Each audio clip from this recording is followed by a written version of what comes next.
Beautiful. Welcome, ladies and gentlemen, to the Real Forno Show, where we are going to be drinking a lot of purple Kool-aid here today. Listen, everything I spoke about this offseason about this team not being it and it having a lot of questions about this team, well, let's just say that those have been answered. This Vikings team is for real, and it's special. We're going to talk all about the insane 17-point come-from-behind victory against the Buffalo Bills and arguably the game of the year. And we're going to talk about the future of this team, and Super Bowl's not out of the question. Welcome to the Real Forno Show. Welcome to the Real Forno Show. Managing editor of the USA Today's Vikings Wire. Betting and college football analysis for the Fantasy Points website. Publisher of Substack Run and Shooter. Host of The Good, The Bad, and The Hungry on the Voices of Wrestling Podcast Network, as well as a member of Climbing the Pocket. Dave, are you thirsty tonight? Yes, quite. You should be, because we got some purple Kool-Aid coming. All right, this is going to be a really fun show, guys. Welcome to the Real Forno Show. I'm your host, Tyler. With me, as I mentioned, producer Dave. Dave, what a freaking game that we saw on Sunday. And let me tell you, I'm glad I don't have heart issues, because I might have died on Sunday with all the stress and anxiety that came from watching the Vikings try to claw their way back from 17 down and end up winning in the oddest fashion we may ever see a team win a football game. And you're probably never going to see anything close to that throughout the rest of your life in the National Football League. Well, okay, it's odd. The fumble, that's the oddity here, and the rest of it is fine. That's what happens when you have an ulnar injury. It affects your grip. Two deals, and if he dropped it, they'd planned for it. Kevin O'Connell said they practiced for it. When a plan comes together, it comes together, baby. And Eric Kendricks dove in, got that ball, boom. Mm-hmm. Yeah, and it was a tremendous play. But if the Vikings just punch it in with that Kirk Cousins sneak, which was weird, it didn't feel like he got any push off on that sneak like he usually does, because you'll notice Kirk takes almost like a stutter step back and then launches off of his right foot. He didn't really get a good push, and I think that's why he wasn't able to get in. He was just inches away. If he gets in, it feels like a very normal game. But the Vikings got incredibly lucky, because Josh Allen, who, and I believe this is correct, Dave, that was his first snap under center all game. And that UCL injury with the nerve, like you said, that Buffalo runs most of their stuff out of shotgun anyways. Mm-hmm. With Josh Allen, you want to be able to have his eyes downfield at all times. I don't think he's the most comfortable under center anyways, as far as like a general construct. And it works. They don't need to do anything else. But the one time you had to go under center, and that's where, like you said, the nerve damage and just lack of repetition throughout a game, that can be a big deal, especially because we haven't really talked about it much. It was a weather game. There was snow/rain, especially heavy at the end of the first quarter into the third, and then it kind of tailed off. But once the weather hits, it's not like it just goes away. There's residue all over the place. So the Vikings got incredibly lucky and capitalized on it. And I think that is the most important thing. It's not about your luck. It's about how you take advantage of it. And the Vikings took advantage of a Patrick Peterson interception, touchdown. The Eric Kendricks fumble recovery, touchdown. The Patrick Peterson interception ended the game. Mm-hmm. They took advantage of their opportunities, and the Bills didn't. The Bills forced 2 turnovers. They got 3 points. The Vikings forced 4. They got 14 and a game clincher. I'm going to take that as a really, really big win. And, there's a lot of things about this team right now that don't feel sustainable. And we've talked about it. The injury luck. We're finally getting ours. But it hasn't mattered because guys are stepping up and making plays. Duke Shelley's been elevated twice so far this season from the practice squad. Signed him in the active roster early Saturday.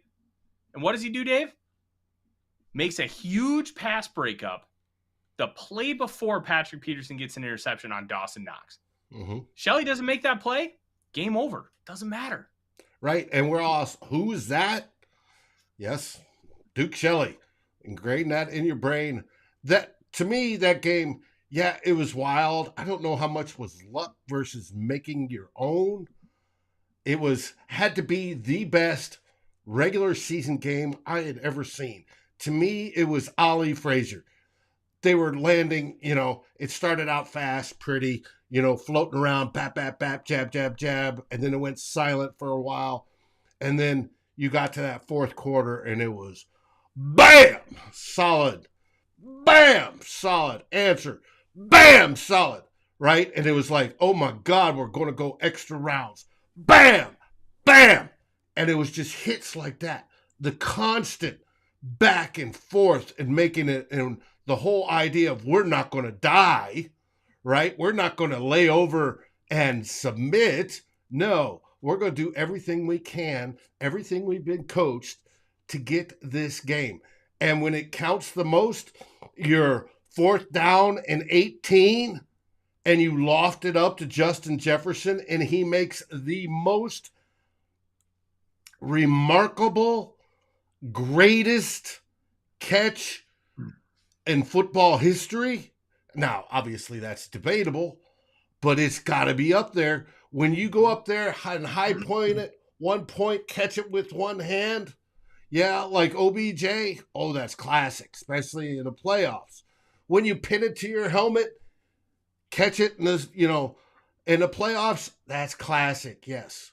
But when you go up there and high point it, when the defender has both hands on it and you rip it down, keep control all the way to the ground and the ball never touches the ground, that's amazing. Folks, you probably will never, ever see a catch like that again. That was just absolutely remarkable. Things like that are going the Vikings' way this season. It's whether the gods are looking down, Odin's looking down. I hope people in the stands start chanting Odin like they did in the 70s on our Super Bowl teams then. It has been amazing so far to watch. And throw out it's just a soft 7-1.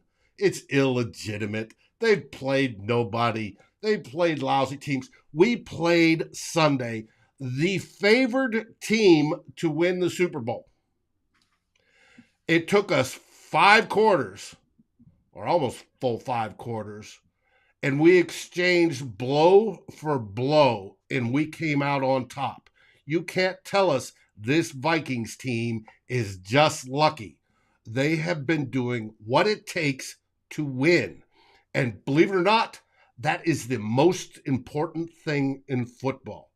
Do what it takes to win. Oh, 100%. You do what it takes to win. And let's talk about that Jefferson catch, because somebody mentioned in the comments here a few minutes ago, and I kind of wanted to get the ball rolling a little bit before we really started having that conversation. And this catch, I said it earlier this morning. I thought this was far and away, Dave, the best catch in the history of the NFL since at least Super Bowl 42 when David Tyree made the helmet catch. When you adjust for situation and timing and all those things, they came around the same exact time, about 2 minutes left in the game. Both teams were down and needed to drive to score and take the lead. And both teams, well, the Vikings got the fumble, so it's a little hyperbolic in that sense. It's about the same thing. The only difference is the Vikings are trying to prove that they're elite. The Giants were trying to win a Super Bowl. So you could argue the Tyree catch is better. And I have no problem with that. Like, that's a tremendous catch, just like this one is. They're in the same pantheon. Mm-hmm. And it was truly impressive what Jefferson was able to do. Like, there's no other way to put it, Dave. Justin Jefferson is on a different level. And Michael Wilbon, pardon the interruption today on ESPN, said, I'm ready to have the conversation with Justin Jefferson and Jerry Rice, comparing those two. And I think Randy Moss is the best receiver to ever play. A lot of people think it's Jerry Rice, and it's easy to see why. He holds records across the board, receptions, yards, touchdowns. He holds Super Bowl records for all three.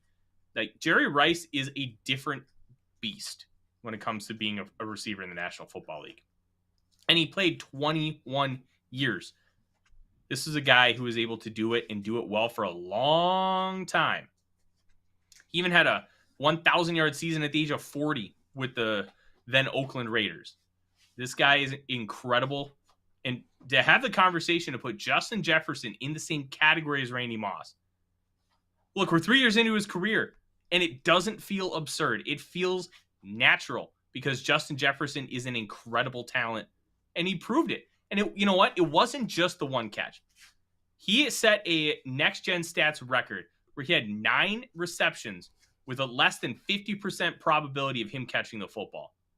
I'm sorry. Like, that's insane.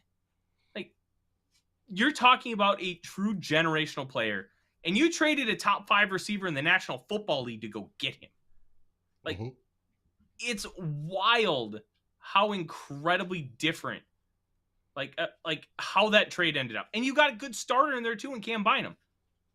Like, the Vikings somehow improved their situation by trading one of the best receivers in football. And you can't knock Diggs. He had a beautiful one-hander yesterday as well. And he had a good game. He was out to prove that, he is one of the best wide receivers in the league. And by far he is. I just think Justin Jefferson has the ability so far to be the best in the league. Now, it's going to take a lot. Jerry Rice had something that no other wide receiver, i.e. Randy Moss, had. He had consistency at quarterback over the first half, 2/3 of his career.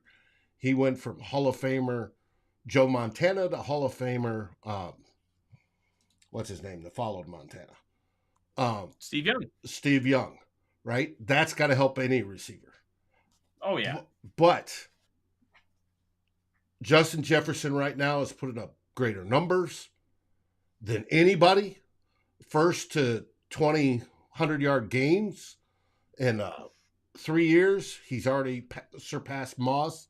And who was the other one? OBJ. And then, and he still's got 8 games left this season. So he is special. As long as he stays healthy, he will continue to grow, and the Vikings are going to have to pay the man. Yeah, and at this point, you kind of have to write him a blank check because, like, it's not an insult to Thielen or Osborne. They are not producing well. Thielen has a lot of tape of him getting open, but you can tell the man's banged up. He has had ankle and knee injuries over the past few weeks. You can just tell he's not the same player. Now, is that going to be a permanent thing? Based on what we know right now, I don't think so, Dave. I think this is more of a temporary thing. He needs time to rest. He needs to heal, and I think he's going to get that after that Thanksgiving game because you're going to have a 10-day layoff. The mini-bye. But, yeah, the mini-bye is going to be great for this team, and they don't have to travel for the mini-bye, which is insane to think about. They host the Cowboys, and 4 days later they host the Patriots. Hello, that's wonderful. Like, you can't get any bit better than that. And they're figuring out ways to win, and they're doing it consistently. But let's talk a little bit here real quick, Dave, about some negatives. Let's be a little nitpicky, and then we're going to drink a lot of Kool-Aid later. Make sure you throw your questions in the comments, guys. I want to make sure we get to as many of them as possible because this is an incredibly exciting time. This is what it felt like when Greg Lewis caught that ball in the back of the end zone. This is what it felt like when Randy Moss went off on Monday Night Football against the Green Bay Packers in 1998. This has a special feeling to it that you really can't describe unless you've experienced it. And in my lifetime, Dave, this is the 3rd time I've experienced it. You could argue 2000 when Dante Culpepper really broke out early on in that season. You could tell, okay, could this be like 98, like reincarnated? You have an incredibly talented quarterback. He's doing a lot of great things. You never really got that special vibe, but the players did. Like, I remember reading later on, because I was doing some research, Robert Griffith, the star safety, said, this is better than the 98 team. And, like, talking about how they lost 41-0, like, there was something going on because nothing makes sense about that game because they were just a damn good football team. And there's a special aura right now. Maybe it's Kirko Chains. Maybe it's just the players buying in and having fun. Like culture change and changing a head coach and just having a different style of voice in the room. Look, it's a real thing and it makes a difference. Nobody in their right mind thought that the Vikings would be 8-1, having just beaten the Buffalo Bills at home. They didn't just beat the Bills. It was the first time the Bills had ever blown a 14-point lead in Buffalo since the AFL, November 10th, 1968 at Memorial Stadium. They never did it here at Highmark Stadium, also known as, they used to be known as New Era Field, and I can't remember what it was called. It was named after somebody before that. Yeah, I think it was named after the former owner, not the Pellegulos, right.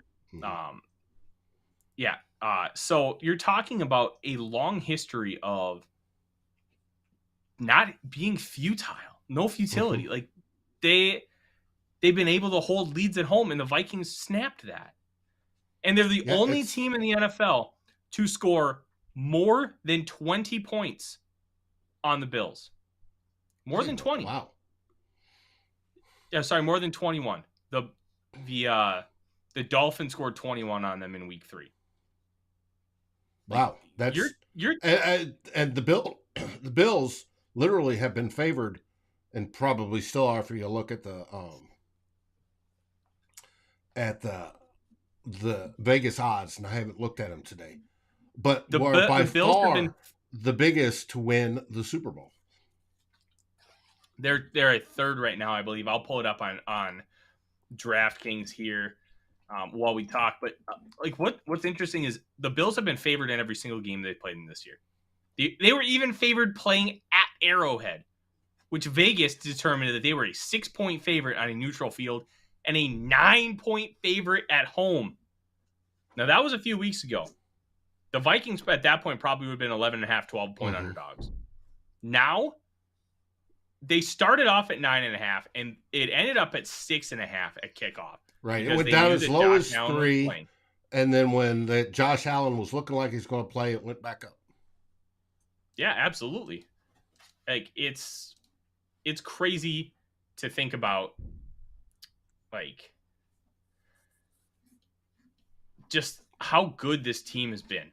And I'm really, really impressed with what the Vikings have been able to do. And I got those odds pulled up, Dave. Okay. Buffalo Bills are plus 400 to win the Super Bowl right now. The Chiefs and Eagles are both at 500. The Cowboys and 49ers are at 1,000. Mm-hmm. And the Vikings and Ravens are at plus 1,400. So you get 14-1 odds if you want to bet the Vikings winning the Super Bowl. If you have access to be able to bet. Odie, that's my chair, you goober. Go chew the cardboard you were working on. Look, I'm telling you, take that bet. Mm-hmm. Like, remember, use gambling as a form of entertainment. So if you're willing to spend, let's say, $20 on a night out or a couple beers with the guys or girls. Hey, $20 is going to the movie and buying popcorn and a soda. Oh, you're lucky to get a soda with that, with a movie ticket and popcorn.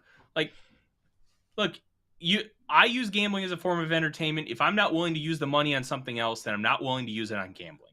That's how I view it, and I think that's how everybody should view it. Because it is entertainment. You can win big. You can do those things, but you can't expect it. But enough about the gambling diatribe. I thought that was really interesting. Let's take a look at division winners. The Vikings right now are minus 10,000 to win the NFC North. That's not even worth touching. But what is interesting is NFC. Magic number's 4 right now. Yes. And that's with the Packers. It's 3 with the Bears.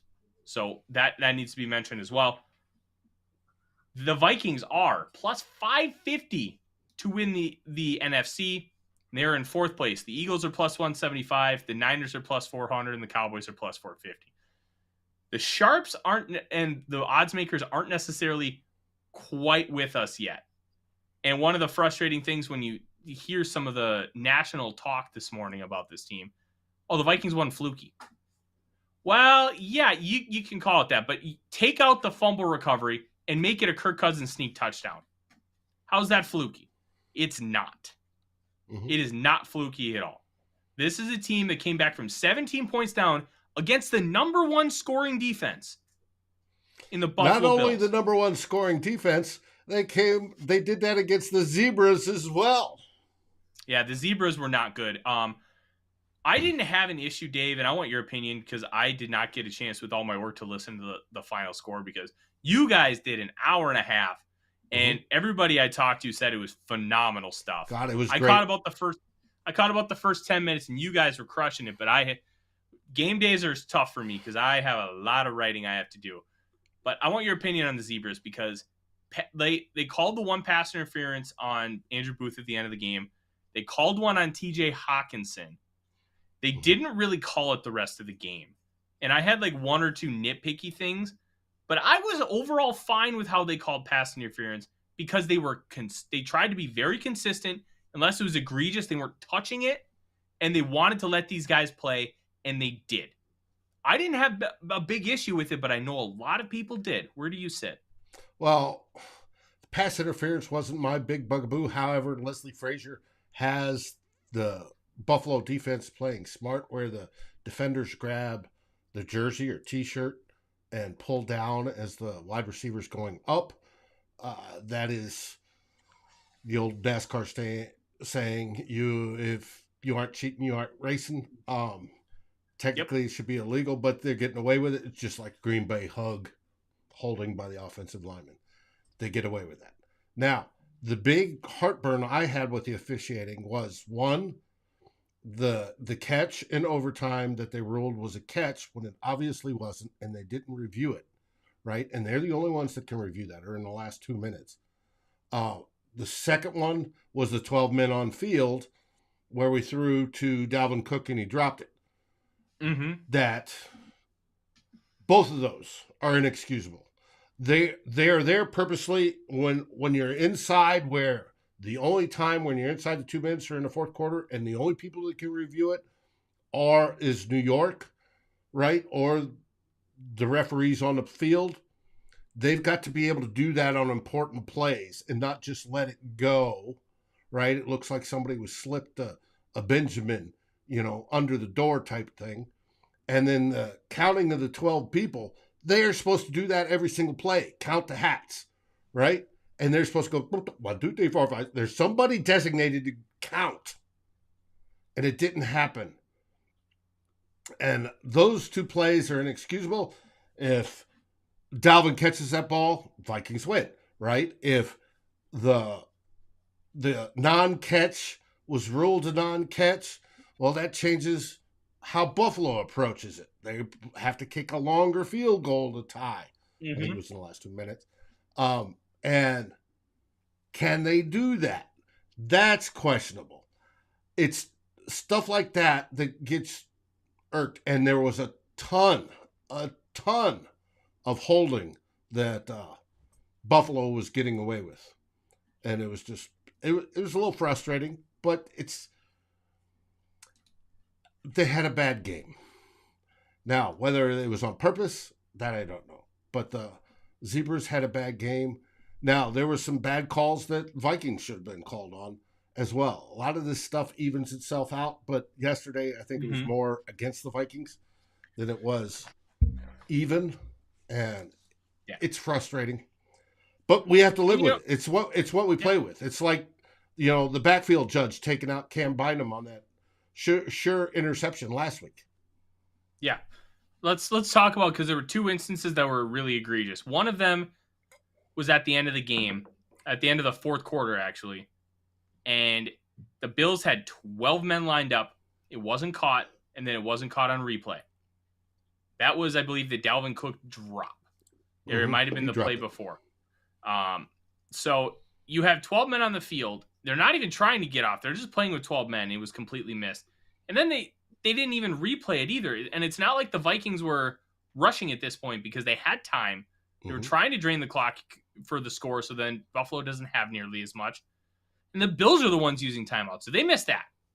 And then on the ensuing drive, the Gabe Davis catch. Now, if you want to argue the semantics of if it's a catch or not, that's fine. I didn't think it was a catch because you could blatantly see it move, and it move in two directions. It moved up and it twisted. That tells me you don't have control over the football. You don't have control of the football and it hits the ground, it's not a catch. But the fact is, They missed it on the field, which that was very close. But they didn't even review that play, and it should have been an automatic review. I'm getting there. They didn't even – they called it a catch, fine. Like, in real time, bang, bang, okay. That's okay. But you should see, hey, that's close. Maybe we should review it. You had it missed on the field. As Walt Anderson can make that call to referee. You missed it with the person in the booth who instigates reviews. And New York, who watches all these games and can instigate reviews from there. They all missed it. And kudos to Buffalo. They knew what was going on. They knew it was close. So you know what they did? They sprinted to the line and they got a snap off. That is playing with situational awareness, and good on Buffalo for doing so. I'm not mad at the Bills. They played it very well. Mm-hmm. But the officiating in those two instances were so poor in how they were handled that it's just incredibly disappointing. And you know what? If the Vikings end up losing that game because of those, I'm going to sit here and complain about it because they admitted fault to it. But here's the thing. I am not one to sit here and talk about, hey, you need to, excuse me. Odie's obviously doing something right now. That's why Tyler's reaching down. There we go. All right. I wanted to make sure you didn't chew my Xbox cord. It's one thing to complain about the refs in general, but they've blatantly admitted after the game that they messed up. And then, that could have really changed the outcome of this game, and it's so frustrating. But it's in the past. The Vikings ended up winning, overcoming obstacles again that they never would have done under Mike Zimmer. And that's, I think, the big thing. Kevin O'Connell has this team believing, and mentally they're in a different headspace than they were in the previous years. They believe in each other. They believe in themselves. They believe in the coaching staff. And there is a level of camaraderie and love for each other that we have not seen in quite some time. And Dave, it's impressive. We talked about how this team is, 80 some odd % the same as last year's or better. This year, though, if they would have been down 17 points in the fourth quarter, last year they would have rolled over. This year, however, they're in the headspace that this game isn't over. We can win this. Watch. Kirk changes to Kirko Chains, and he comes out firing. Throwing to Justin Jefferson, throwing to KJ Osborne, throwing to Hawkinson. Hawkinson had a great play where he leapt and hurdled some people. Just absolutely handing it off to Dalvin. And Dalvin, who all day up to that point was just 2-point-something yards per carry, right? And it was like, running game doesn't seem to be working. And then bang! 81 yards. And it was but it was that they never quit. They've got an attitude this year of it doesn't matter what we're doing, how far down we are, we can win this game.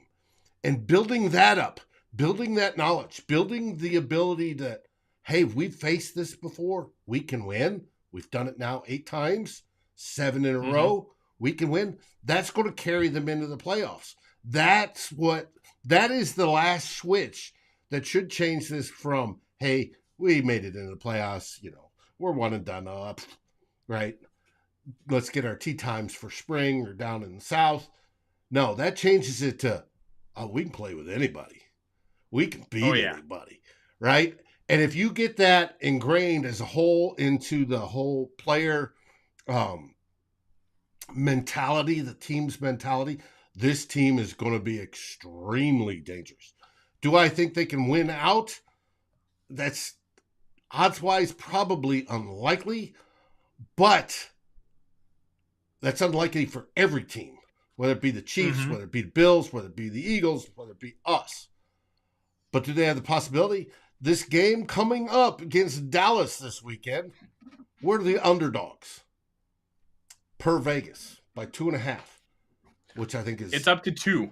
I think it's rude. But anyways, it's the only game we have left that we're the underdogs as of right now. It should be, can they go and win? Yes. We're in our toughest 4-game win or stretch of the season. We won our toughest game. We won the toughest game Sunday, right? And they made a statement to it. bad weather, cold, wet, rainy, snowy, against an MVP quality quarterback, against a future Hall of Fame wide receiver that we know too well, against top 3 defense in the league, and we won. We beat them at their place, in all these wild conditions that Minnesota hadn't done well in a long, long time. Yes, people are saying, yeah, but all these one-score games, throw them out the window. I don't care. It's the W's, baby. And 8-1 is a wonderful thing. Yeah. And I think the one thing that's interesting about these one-score games, Dave, is when you get to it, and when you get to these instances at the end of the season where you have a close game like that, look back, Dave, at the 1980 Miracle on Ice. That Russian team didn't know how to play in a close game because they blew everybody out. They destroyed the entire world. Well, when you're put into a situation you're not familiar, that's when mistakes happen. That's when you have inexperience come to the forefront. This team is not going to be inexperienced in close games. They're not going to be inexperienced when they're down. They're going to know what to do, and they're going to know how to take control and take advantage of other teams because they've been here before. They've been here multiple times. 6 times, in fact, they came from behind in the fourth quarter. And it was close games against the Cardinals and the Dolphins. Then they were able to put both of those teams away in the fourth. Like, we're not talking about a team that is just blowing people out and doesn't know how to play close. They know, and they're good at it. And they know how to figure it out, and they know how to do it in multiple ways on offense, on defense, and special teams. This team is ready to make a run. It's primed to make a run. It has a schedule to make a run. And somebody in one of the Discord chats that I'm in, Arch, brought this up, and I find it very interesting, Dave. The Vikings don't play outdoors for the rest of 2022. Really? I didn't realize that. Yep. They do not play outdoors for the rest of 2022. No, we played Green Bay and Chicago yet at their place. Yeah, those are in 2023. I'm talking chronologically. Okay. Like, they don't play an outdoor game until New Year's Day 2023. Wow. Yeah, and that's almost 2 full months. Like, this team is primed, and by that point, Vikings may literally have nothing to play for. Well, they may be locked in as a seed. They may have the division already done. I still want the number 1 seed. I do too, but I'm just trying to look at it and being realistic because right now we have a 2-game deficit on that number 1 seed because we lost to the Eagles, and it'll be an issue. And the Eagles know how to play us, but Luke Braun said it best, and he tweeted it earlier today. The Week 10 Vikings beat the Week 2 Vikings by at least 14 points. We're talking about different football teams at this point, Dave. It's truly remarkable. Odie, you settle the hell down, okay? It's being rambunctious and thinks my feet are dinner. You don't get your dinner for another hour, buddy. He's hungry. Well, he eats at a different schedule than he used to, and he just gets real annoying when we're not on the main level. But he's a love bug, so it's okay.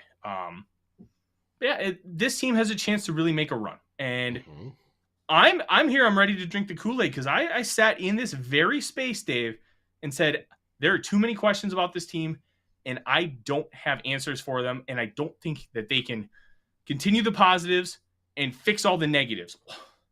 The 100th percentile outcome is coming true, Dave. They've done that. Like, well, Kevin I don't know O'Connell if they. Right now, I'm not going to say they fixed everything, right? No. But they've made improvements so much across the board. They keep improving game after game. Yeah. And you know what? Name an area where they've gotten worse compared to last year. Well, I was going to say kicking, but Joseph's. Joseph's been about the same. He's missed 4 extra points. That's what he missed last year. Maybe consistent in the running game, but they've had drives where they're explosive. Dalvin Cook has 2 50-plus yard touchdown runs already this year, something he hadn't done prior to this year. This team is ready. This team is impressive. They're making a run. They're doing the right things. And like, listen, I have shit on Kirk Cousins time in and time out for being bad, for making mistakes, for being a jabroni. Listen, I'm serve me my crow. I'm ready. Listen, I don't know what happened to Kirk Cousins. If he discovered what beautiful edibles are, if Kevin O'Connell really put a key into his robot chest, twisted it, and unlocked a different form, I don't know what happened.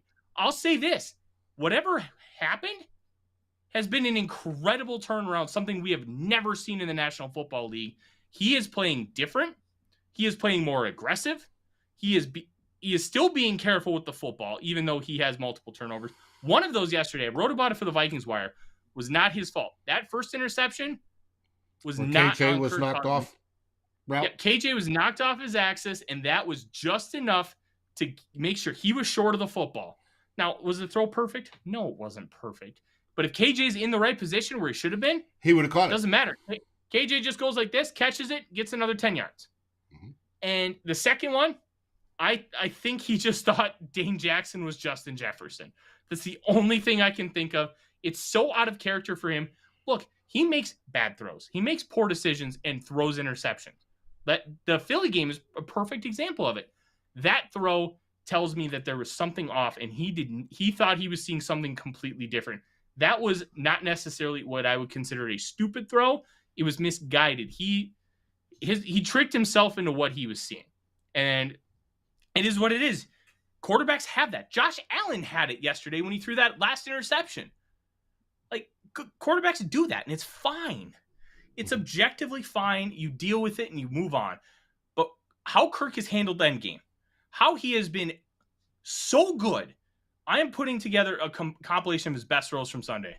I already have like 7, and I'm in the third quarter. And we're not even talking the Justin Jefferson catches. We're not talking the one where he literally couldn't step into the throw. So he torqued his hips like he was some kind of heavy-duty transmission and just, boom, ended up throwing an absolute rifle to the sidelines to Jefferson on a comeback. This guy is playing on a different level right now. And I'll tell you, if he can do this a couple more times, I am going to start Kirk Cousins for MVP. Because we need to have that conversation. What he is doing for this team, how he is leading this group of men, and the little things, the Kirko Chains, the self-awareness, the having fun, his teammates love him, and how he is consistently producing at the end of games. Kirk Cousins is going to enter the MVP conversation if this keeps up, and I am going to be leading the train, because what we're seeing here is unlike anything we've ever seen before, Dave. I can't think of an example in NFL history where we've seen a guy flip a switch in his 30s and all of a sudden change. And we're seeing that with Kirk right now. It's remarkable and fun to watch, and I'm enjoying the ride. I am too. I'm bought in. Davey, I'm drinking Tullamore Dew. It's an Irish whiskey. However, I add a little bit of water to it because it's got a little bit of a metallic taste. And I've found that for me, if you add a few drops of water, that takes that out. It makes it a little bit sweeter, and it's a very good Irish whiskey. You don't need that with Fighting 69. That's why I love the Fighting 69. However, I'm drinking some of my stocks tonight, so that is why. Yeah. Odie, my feet are not weapons, you goober. Oh, all right. The Odie. Are we going to get to see the Odie? Oh, yeah. Once I get him, Odie, treat. Yeah. Once I can get him over so I can lift him up, I will show him. Come here, bud. Good boy. Come here. All right. Puppy. There he is. Here's my buddy. Odie, say hi. The Odie. Look at the good boy. He's a good boy. He's a very good boy. He's only pooped in the house once today. Still having issues with him pooping in the house. A lot less issues with him peeing. And I'm going to take that as a win. Because he's genuinely trying. But he loves snow. It was the first time he saw real, like, in the flesh snow. He was having fun. I mean, we talked about that earlier, but let's kind of move forward. Listen, we're going to talk about this Bills game for a long time.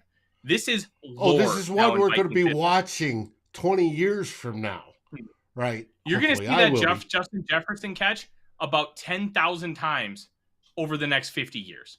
Mm-hmm. You're just gonna. It's that good.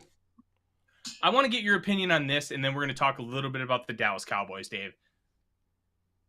This team is 8-1. Mm-hmm. They just beat the Buffalo Bills. And I'm still hearing people completely just blow this team off and not give them their due. And we're talking national pundits. Mm-hmm. And I'm not going to name them because I do not want them necessarily slandered. If you find it and hear it, you'll know who I'm talking about, okay? We're talking about people who are just not giving the Vikings anything. Mm-hmm. They are, it was a fluke. They, like, one analyst said, hey, I want to see them blow out a good team. You just beat the Bills by 3 in Buffalo, and you're like, oh, that's not good enough. Blow them out. Who's going to blow out the Bills? Kansas City couldn't even blow out the Bills. Are you kidding? Like, this is the kind of stuff, like, I understand we're not a big market team and not everybody watches our games. And Kirk Cousins, like, there's so many narratives around him. People are never going to change their way of thinking. I try to be different. Mm-hmm. I try to genuinely evolve my opinion based on the information in front of me. Look at what I just did on the diatribe where I just ate crow. Kirk Cousins is different now. He figured out how to be different. He bucked the trend and figured it out. Good for him. Mm-hmm. He deserves the credit for what he's been able to do. And he's going to get it from me. But there's so many national people who just, like, who knows that Christian Darrisaw is the number 1 rated tackle by PFF? Nobody.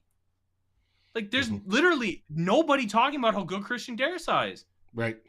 It's like Hunter and Smith are the best edge duo in football. Nobody's giving them their due. There's nobody having a real conversation outside of people like myself talking about how good this team is playing and how good they can be and potentially make a real run. It's infuriating that people are just, it's the same old Vikings. No, it's not. You're not paying attention. Wake up.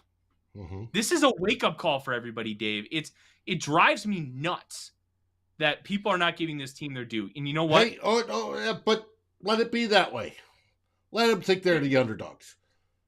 No, I want the team to look and go, look, everybody thinks we're the underdogs with Dallas coming in, right? Dallas just got beat by Green Bay. We slaughtered Green Bay in week 1, right? Mm-hmm. All right, you want to really be that way? Let's go out and prove it. Let's go out there and beat the pants off of Dallas. Not that I want to see that, but I want them to win and win soundly. Can they do that? You betcha. It's going to be one of those deals. Until the Vikings finally get there, they're going to be doubted. They have 62 years of being doubted, right? It's just the way it is. So they're going to have to learn to live with it and turn it into motivation, and I think they have. So let them go under the radar. Hey, they're not that good at 8-1. They didn't blow out the Bills. They got lucky. Oh, well, screw them. Go out there and beat the next team. And then the next team. And then the next team. And then the next team. And then the next team. And let's let them talk when we're in the playoffs and we're playing to go to the Super Bowl. National press can go themselves, right? Most of them are New York or LA, right? Big media markets. New York, you've got the Giants and even the Jets to a minor extent, right? They disrespect the true New York team, the Buffalo Bills. You have the Patriots up in Boston. That's always a big deal, especially coming off of their dynasty.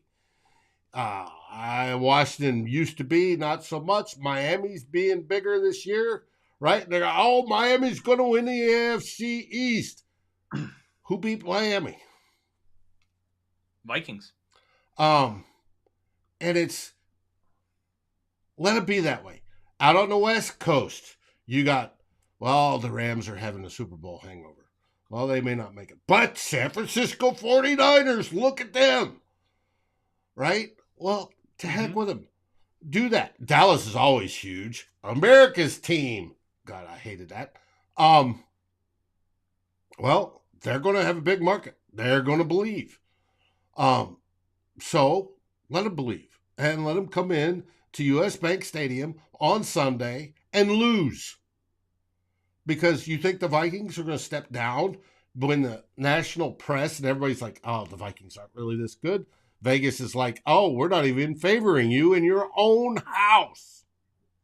Oh, come on now. That can't be. The Vikings team, with the mentality they're playing right now, are going to take that and use that as motivation. And I want them to.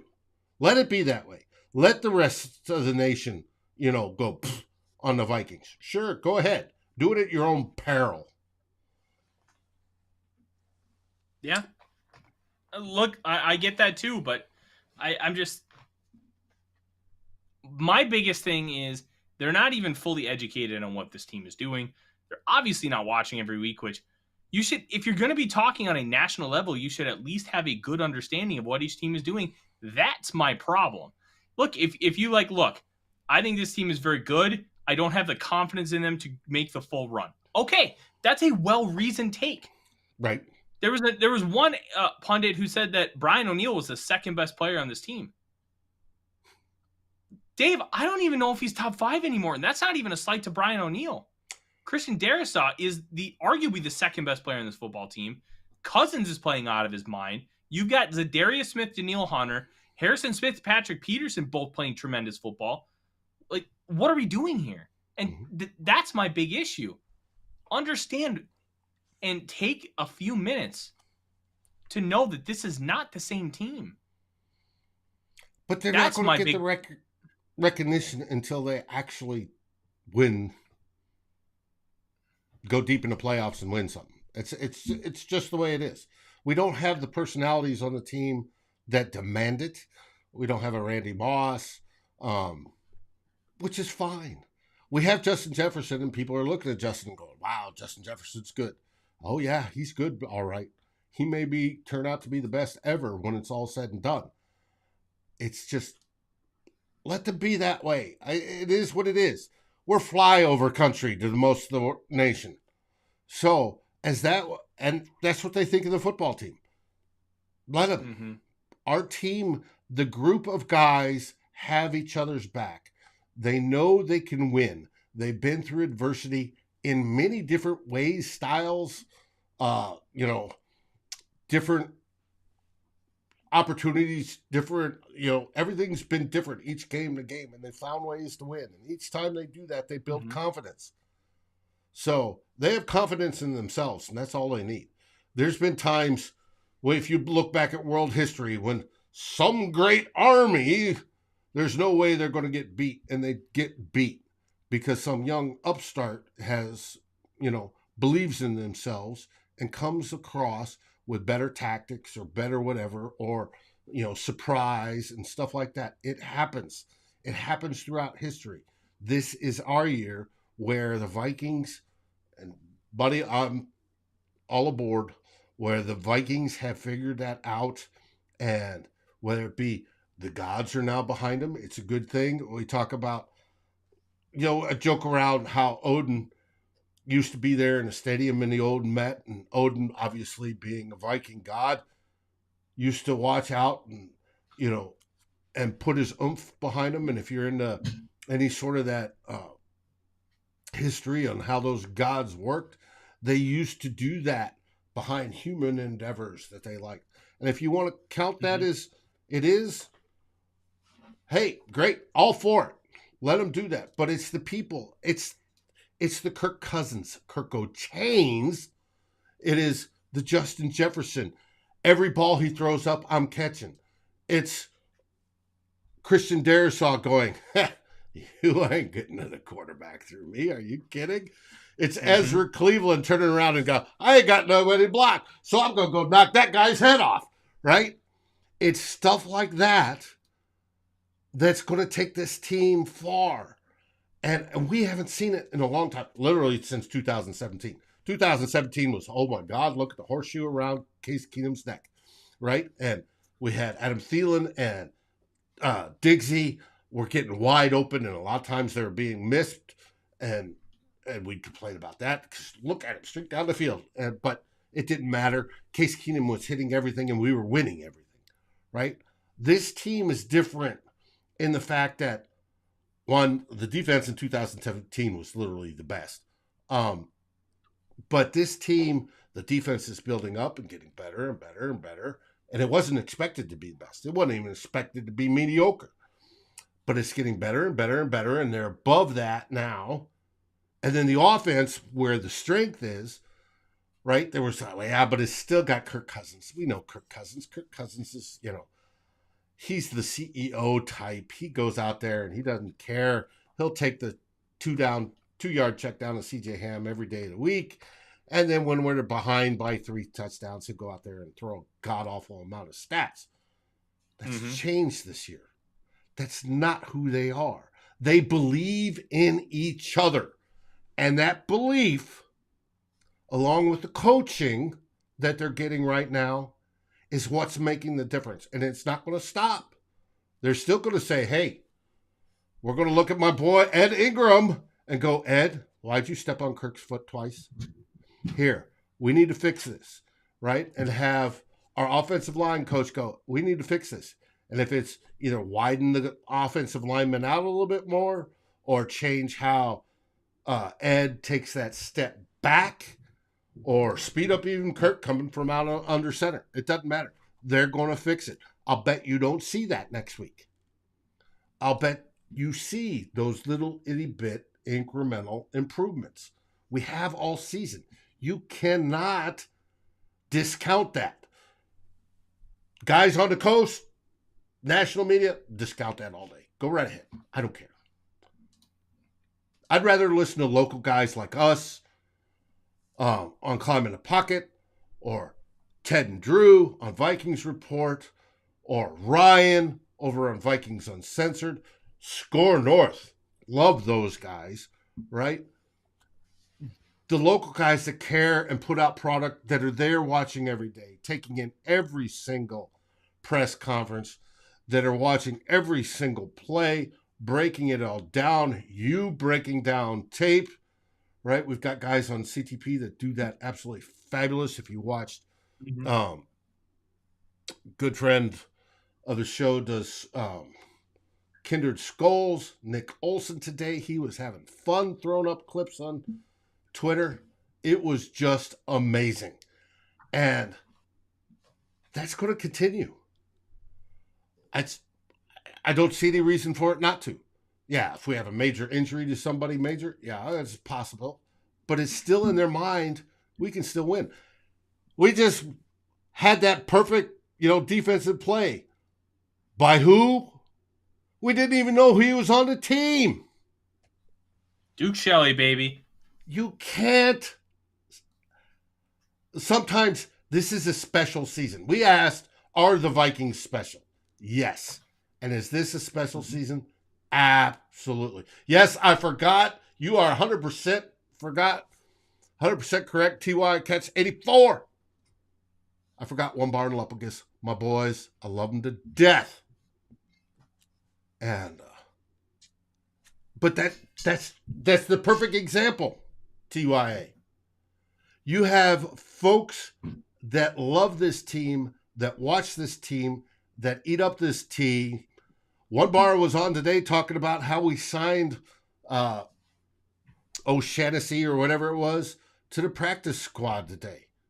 Mm-hmm. You don't see that coming from the mainstream press. You see that coming from us.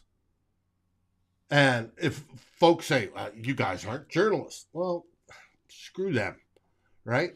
I don't need to be a journalist. I'm well educated enough. Here's the thing with journalists. They're great. And what they do is fantastic. What they do is not what we do, and a credential does not automatically make you smarter than other people. Exactly. Like they are fantastic in their lane and what they do, but they don't do what we do.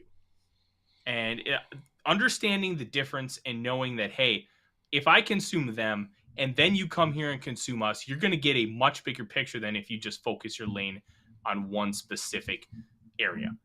It's Right. just facts.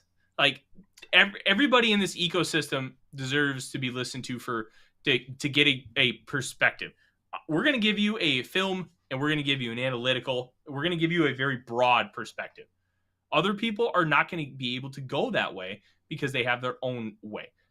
Like you listen to like Access Vikings, those guys, they're journalists. They're going to give you beat writer perspective. And that's tremendously valuable. Matthew Collar is going to have guests on that give their perspective on a wide range of topics. That itself is incredibly valuable. Like Odie's trying to lick at my Xbox because he's a little goober. You gotta learn. Puppies are like little children. You've got to childproof everything. Well, he's been very good in my room, in my office for an hour. And let's wrap this up here quick. Like, go to multiple different types of sources for your information, because then you are going to get a very broad spectrum and you're going to get a much bigger picture. I'm going to answer this question from Michael. We're going to touch on the Cowboys really quick, then we're going to get out of here. How can you explain the bend but don't break defense? Honestly, didn't see it coming together like this. This defense is incredibly frustrating, but it's also very good. Like it feels like Ed Donatel doesn't always come in with great game plans, but the second halftime hits, he has everything figured out and he's able to put the clamps down. Just look at what they did. I haven't looked up the numbers, but if you probably look at the second half numbers, they're outstanding. We held the Bills to only 6 points in the second half, right? And we're talking going into the game. The Vikings were minus 33 point differential in the third and plus 35 in the fourth. Yeah, it's like they're very good on defense in the fourth quarter, and they're figuring it out. And it has to do with Ed Donatel's experience in the NFL, because he's been in the NFL for over 20 years and taking care of the little things and adjusting and getting people in the right places. Now, the Cowboys this week, they're coming off a loss to the Packers. They are favorites. And look, we can talk about how the Vikings are being disrespected, and that's a fair argument. But this Cowboys team is very good. They're good on offense. They're probably going to have Ezekiel Elliott back next week. They can run the ball. They can throw it. They use a lot of different weapons. They don't necessarily focus in on one guy. They have two great edge rushers. They have Trevon Diggs, who's going to follow Justin Jefferson. This team is good. They can beat anybody. They almost beat the Eagles with Cooper Rush. You cannot sleep on the Cowboys. It is going to be a fun football game. And Dave, we're going to have a lot more this week about this game. And you're going to be able to read a lot more from me on the Vikings Wire about this game and kind of previewing it and talking about it. But let's talk about the schedule this week, because if I remember correctly, we have a full lineup and we have a little extra coming to you on Thursday. Tomorrow night at 8:30 p.m., thanks to the traffic in L.A., we have Vikings Hot Takes. I already have the questions from the great and wonderful Flip Mozzie of Climbing the Pocket and Eric Thompson, king of dad jokes, from the Daily Norseman. They're all lined up, ready to go. Wednesday, we have Vikings Happy Hour. And Ryan on the final score, because he joined us late, was with us early live from the stadium. But Ryan, at the end of the game, said Wednesday will be epic. Don't know exactly what that means, but I'm looking forward to it. And then Thursday, we have a very good friend of mine who happens to be as diehard of a Dallas fan as we are of Vikings fans. We may sit all day and listen to Vikings podcasts. He does the same with Dallas. He's going to be joining us for the second year in a row. His name's Billy Kramer, lives out on the West Coast, and we're going to have a Thirsty Thursday show at 8 o'clock on Thursday to break down, in particular, his Cowboys. And Niner Sickness has joined us in the remarks. Niner Sickness, Congrats on your win over the Bolts yesterday. Then on Saturday, of course, you get myself and Darren Campbell, the two old bloggers, and we're going to break down that game with your regular 3 themes and look at the game and where we're going. And of course, we start it all over again afterwards with the final score live in the last 2 minutes. Yes, absolutely. And I am hopefully going to be joining you on Thursday, Dave, to talk all about this Vikings and Giants game. I will get you confirmation here later this week once I get a chance to talk to the wife. She started a new job and she is getting comfortable. So I don't want to put any extra stress on her plate that I don't have to. Look, guys, go to your local grocery store. Go buy a big thing of Kool-Aid, mix it in a 5-gallon container, and start chugging. It is time to get excited. Oh, yeah. You got to do the Kool-Aid Man thing from Dave, from our great sponsors, Lake Monster Brewing and Badass Wood Art. I'm Tyler Fornes. Go enjoy a Purple Monday. And Skol Vikings, baby. Skol Vikings!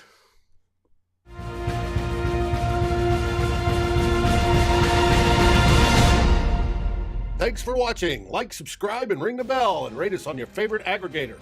And a special shout-out goes to our partners, The Daily Norseman, where the best Vikings content can be found, and to Lake Monster Brewing, home of the best beer in Minnesota. Skol, everybody.